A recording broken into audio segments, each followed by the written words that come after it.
Hello everyone. It's been quite a while since we last had the chance to visit the Damai area. A land brimming with vitality and endless novelties, home to countless unique natural wonders, along with vibrant cultural festivals. Today, let's travel back to Chile together.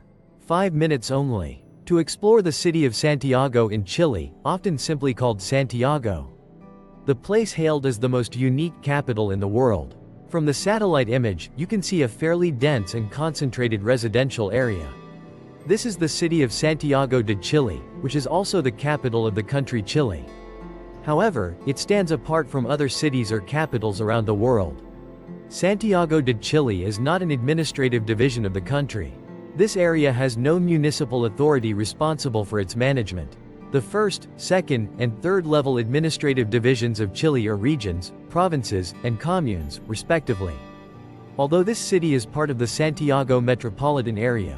However, this area was formed from a part of Santiago province along with several communes from neighboring provinces.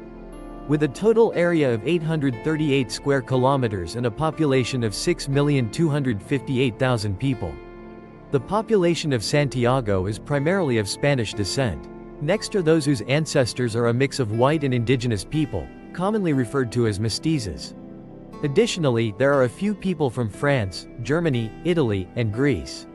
Santiago has long been renowned as one of the most modern and vibrant cities in Latin America. A place with bustling shopping centers and towering skyscrapers, along with countless massive architectural works and an impressive infrastructure system, like the Santiago Metro or Costanera Norte. A 45-kilometer east-west highway system runs through the center of Santiago. This city is considered one of the 3 largest financial centers in South America. Buenos Aires and Brazil's population, this region contributes up to 45% of Chile. This means that in 2021, the total income reached approximately 140 billion United States dollars, with the per capita income averaging around 22,370 United States dollars. Here are the 2 translation options, choose one based on context. Voting is the top business destination in Latin America, or attend meetings or conferences. Santiago International Airport is the key gateway to this country, and the Cristo Ronde Tour Pass lies in the Andes mountain range, along the border between Argentina and Chile. This is the main route connecting the capital Santiago to other regions. Here are the 2 translation options, choose one based on context. Looking at Santiago now, few would recognize the city it once was. Long ago, this place was just a worn-out, leaning thatched hut. When bearing the severe consequences caused by natural disasters and wars. The development history of Santiago is a prime example of European exploration and settlement.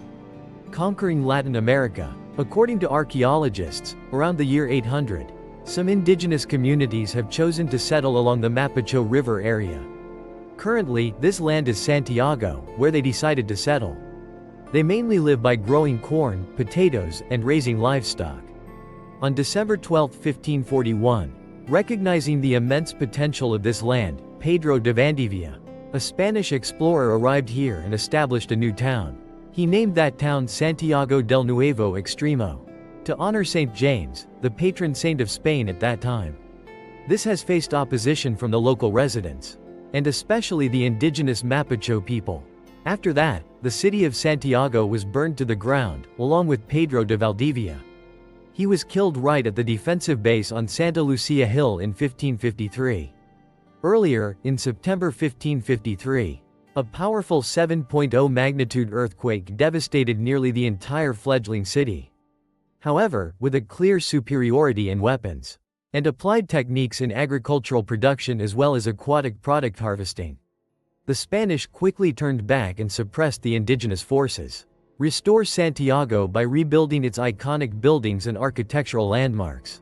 But about 100 years later, around the year 1647, a new earthquake struck, causing severe damage to the city. In 1818, when Chile gained independence from Spain and began to make remarkable progress, this situation continued to be severely impacted by 2 other earthquakes in 1822 and 1835. That's why today, when coming to Santiago, you won't just be overwhelmed by the luxury, but it will also turn into a new uproar, a fresh commotion. and began to make remarkable progress. That is exactly why I came to Santiago today. You won't just be overwhelmed by the luxury, the vibrant rhythm of a modern city, and it's impossible not to be amazed by the crumbling remnants of ancient colonial structures. The most prominent among these is the Palacio de la Moneda, also known as Dong Sun Palace. Experience the beauty deeply rooted in Chile. This palace is regarded as an important witness to the many historical periods of the country. Completed in 1805. At that time, the history of Chile was being written from the palace and the ship, and its original purpose was to serve as a mint for the Chilean royalty. In 1846, at the suggestion of President Manuel Bueno, the building has served as both the presidential residence and the government headquarters to this day. Despite multiple revisions, to this day, this palace still retains the resplendent and magnificent beauty of ancient architecture. Next, we'll visit Plaza de Armas Square. This is a spot you can't miss when visiting Santiago. This area is known as the heart of the capital, a place preserving the nation's profound historical values and cultural essence. Plaza de Armas Square was built in 1841, located right in the heart of Santiago City. Amidst the streets steeped in colonial charm, lined with a series of iconic architectural landmarks. The capital's cathedral, the central post office building, and the royal palace. Here are the English translation options based on your preferences. This city has a very unique geographical location. Santiago is located in the central region of the country, approximately 100 kilometers from the Pacific coast.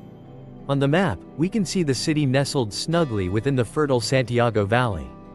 At an elevation of 520 meters above sea level, this place is surrounded by towering mountains. From any corner of the city, one can gaze freely in all directions. Gazing at the snow-capped mountain ranges in the east, and the mountains shrouded in mist and shrubs to the west. With its mild, pleasant climate and 4 distinct seasons: spring, summer, autumn, and winter. However, since it's located in the southern hemisphere, the seasons in Santiago are the opposite of ours in the northern hemisphere. Winter lasts from June to August with an average temperature of around 10 degrees Celsius. The temperature can drop to as low as below 3 degrees Celsius in July.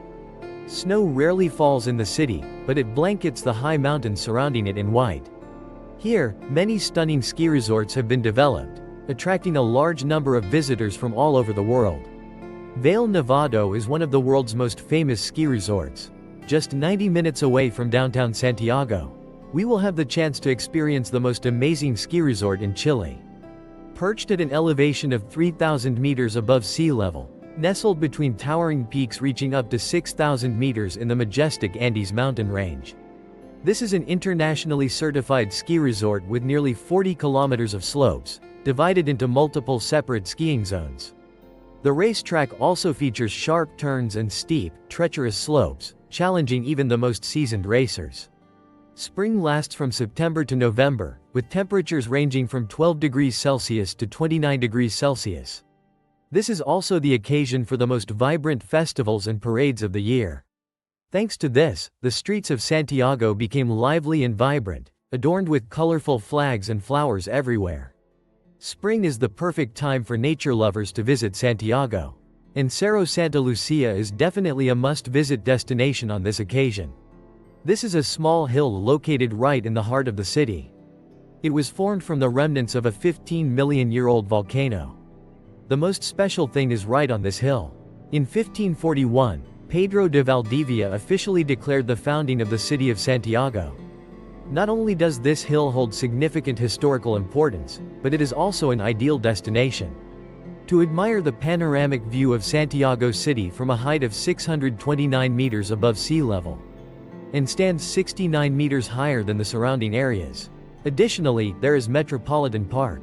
This is also the destination for those who want to explore the most beautiful scenes in Santiago, where the cable car takes you to the top of San Cristobal Hill.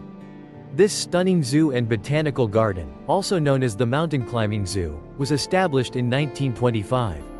Summer starts in December and lasts until March of the following year. The standout feature is hot and dry weather, with average temperatures hovering around 30 degrees Celsius.